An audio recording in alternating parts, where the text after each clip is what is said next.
కాకినాడ జిల్లా పెద్దాపురంలో అమానుష ఘటన జరిగింది.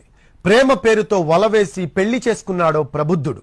ఆపై వ్యభిచార కూపంలోకి ఆమెను నెట్టి ప్రాణాపాయ స్థితికి తెచ్చాడు. 17 ఏళ్ల వయసులో ఉత్సాహంగా తిరగాల్సిన బాలిక మానసిక పరిస్థితి బాగోలేక ఆసుపత్రిలో అచేతనంగా పడి ఉంది. అనకాపల్లి జిల్లాకు చెందిన 17 ఏళ్ల బాలికకు పెద్దాపురంలోని ఎన్టీఆర్ కాలనీకి చెందిన చందు అనే వ్యక్తి ప్రేమ వల విసిరాడు. మాయమాటలు నమ్మిన ఆమె ఇంటి నుంచి బయటకొచ్చి అతని వెంట వెళ్ళింది. తల్లిదండ్రులు అన్ని చోట్ల వెతికారు.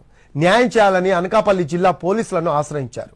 చందుతో పాటు బాలిక ఆచూకీ కనుక్కున్న పోలీసులు ఇద్దరిని ఇరు కుటుంబాల సమక్షంలో హాజరుపరిచారు. బాలిక కుటుంబీకులకు తెలియకుండా ఆ యువకుడితో పెళ్లి చేశామని చెప్పడంతో చేసేదేమీ లేకపోయింది. ఇకపై అత్తింట్లోనే ఉండాలి అంటూ బాలికను పెద్దాపురం తీసుకువెళ్లారు. అత్త నీలిమ డబ్బు సంపాదించాలన్న ఆశతో వ్యభిచారం చేయాలి అంటూ బాలికను బలవంతం పెట్టింది. ప్రతిఘటించిన బాలిక కొద్ది రోజులుగా నరకం అనుభవించింది.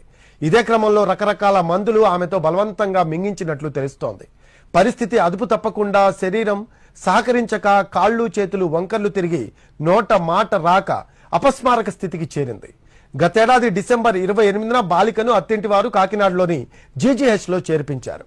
ఆసుపత్రి నుంచి పెద్దాపురం పోలీసులకు సమాచారం చేరిన పట్టనట్లు వ్యవహరించారు. బాలిక తల్లిదండ్రులు చేరుకుని ఆమెను ఈ నెల 10న ఆసుపత్రి నుంచి తీసుకువెళ్లారు. అనకాపల్లి జిల్లాలో కొన్నాళ్లు